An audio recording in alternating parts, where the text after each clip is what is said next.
Hello students, पिछली video में हमने पढ़ा था बेटा कि जो 10⁻⁻5 मीटर से कम और 10⁻2 मीटर से ज़्यादा की जो डिस्टेंसेज हैं उनको हम डायरेक्ट मेथड से मेजर नहीं कर सकते।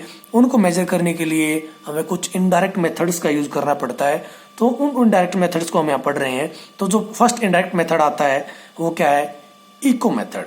ठीक है, इसको हम रिफ्लेक्शन मेथड भी कहते हैं और इसका यूज हम लेंथ को मेजर करने के लिए करते हैं। देखिए, सबसे पहले हम बात करेंगे कि इको मेथड यानी कि इको है क्या। ये वैसे आप 9th क्लास में पढ़ चुके हो कि क्या होती है, लेकिन मैंने फिर भी यहाँ पर लिखा है the phenomenon of repetition of sound after reflection from any obstacle is called eco.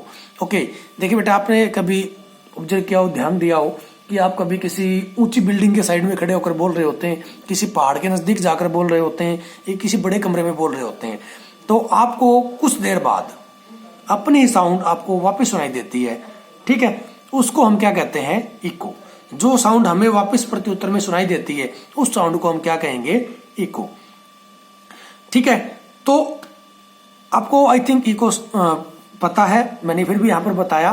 तो लेकिन अब हम बताते हैं कि इस इको का हम किसी लेंथ को या डिस्टेंस को मेजर करने के लिए किस प्रकार से यूज करते हैं। देखिए, मान लिया फॉर एग्जांपल आपके पास ये कोई टॉल बिल्डिंग है। ठीक है, कोई भी टॉल बिल्डिंग मान लीजिए, कुछ भी मान लीजिए। ठीक है, आपके पास ये टॉल बिल्डिंग है और यहाँ पर कोई सोर्स रख दिया हमने। ठीक है, ये कोई हमने सोर्स रख दिया जहां से साउंड प्रोड्यूस हो रही है। ठीक है, तो जब कोई सोर्स साउंड प्रोड्यूस करेगा तो वो साउंड क्या करेगी? उस ऑब्स्टेकल की तरफ मूव करेगी और उससे टकराकर वापस रिफ्लेक्ट हो जाएगी। ठीक है, वो साउंड उस ऑब्स्टेकल से या उस ऑब्जेक्ट से जाके टकराएगी और टकरा करके वापस रिफ्लेक्ट हो जाती है। ठीक है, और वापस हमें वापस सुनाई देती है। ठीक है, ये जो साउंड हमें वापस सुनाई देती है इसको हम क्या कहते हैं? इको। ओके, अब देखिए, मान लीजिए इस सोर्स और इस ऑब्स्टेकल के बीच की जो डिस्टेंस है वो कितनी है? एस। ठीक है, तो साउंड ने यहाँ पर कितनी डिस्टेंस ट्रेवल की? एस डिस्टेंस गई और एस ही वापस आई, तो कुल कितनी डिस्टेंस ट्रेवल की उसने? 2s, है ना।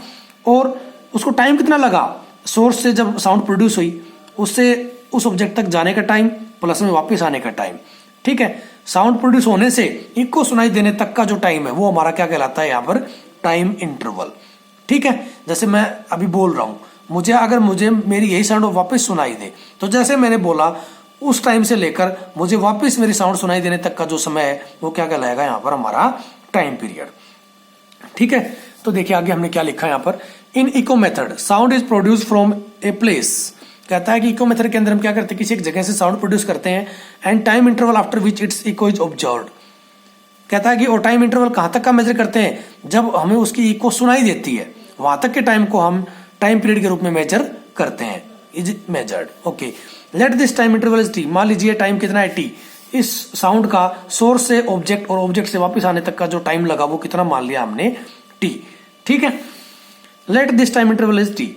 In this time distance travelled by sound is 2s। और मैंने अभी बताया था कि वो s डिस्टेंस गई और s ही वापस आई है, तो कुल कितनी डिस्टेंस ट्रेवल की उसने? 2s। Where S is the distance of the obstacle, जहां पर s क्या है? डिस्टेंस। ओके, देखो डिस्टेंस का फॉर्मूला आपको पता है क्या होता है? Speed into time.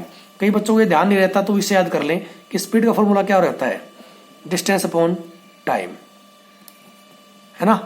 तो टाइम को क्या करेंगे? हम उधर लेके जाएंगे तो डिस्टेंस आ जाएगी हमारे पास। तो डिस्टेंस किसके इक्वल हो जाएगी? स्पीड इनटू में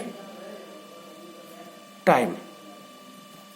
ठीक है, तो देखो बेटा, यहां पर डिस्टेंस हमने कुल कितनी ट्रेवल की उस साउंड ने? 2s।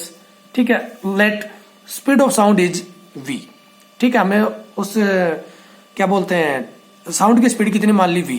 और उस साउंड को उस ऑब्जेक्ट तक जाने में और वापस आने में कुल कितना समय लगा? t। ठीक है, तो हमारा फॉर्मूला क्या था? Distance is equal to speed into time. तो क्या बन गया? 2s is equal to v into T. हमें तो क्या बतानी है बेटा? हमें तो क्या मेजर करनी है यहाँ पर? लेंथ, क्योंकि हमने पहले बताया था ये मेथड किसके लिए है? लेंथ को मेजर करने के लिए। लेंथ को या डिस्टेंस को कहिए, एक ही बात है। तो अगर देखो इधर तो 2s है, ये तो डबल डिस्टेंस को बता रहा है, हमें तो सिर्फ उसकी डिस्टेंस जाननी है कितनी है, तो सोर्स से उस ऑब्जेक्ट की डिस्टेंस कितनी है। तो इस 2 को उधर ले जाए तो क्या आ जाएगा? s इज इक्वल टू में v इंटू टी बाई 2। ठीक है बेटा, तो ये हमारे पास फॉर्मूला क्या आ गया? s is equal to V T by 2। ठीक है, अगर हम इको मेथड से अगर हमें डिस्टेंस मेजर करनी या लेंथ मेजर करनी है तो उसके लिए हमारा फॉर्मूला क्या रहेगा, वेलोसिटी इनटू टाइम या स्पीड इनटू टाइम बाई 2।